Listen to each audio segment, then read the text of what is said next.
In this exercise tutorial, I'm going to be showing you the hamstring runner exercise, and this would be the easy progression of the exercise. So we're going to be using the TRX, and you're going to be suspended with the TRX around your heels, and we're going to be bringing one leg into basically a hamstring curl whilst the other is completely straight. Now, the easy progression of this that we're going to cover in this video is doing it really slowly, and I'll do another video on how to do the harder progression.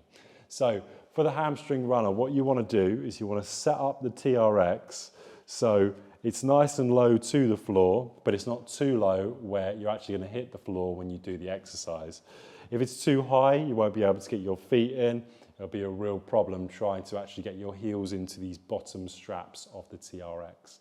So firstly, when you're putting your feet in, make sure that the TRX isn't tangled up, and then you're going to put your heel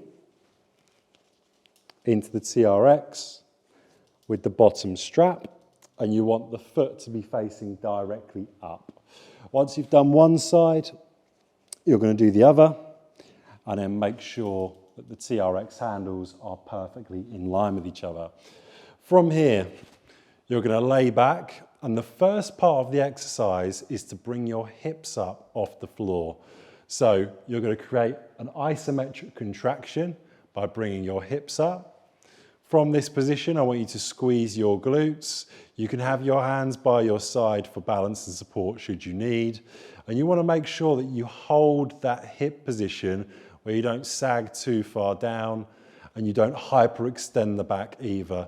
Brace the core and glutes throughout the whole motion as you bring one heel to the buttock or in the direction of, and then the next one.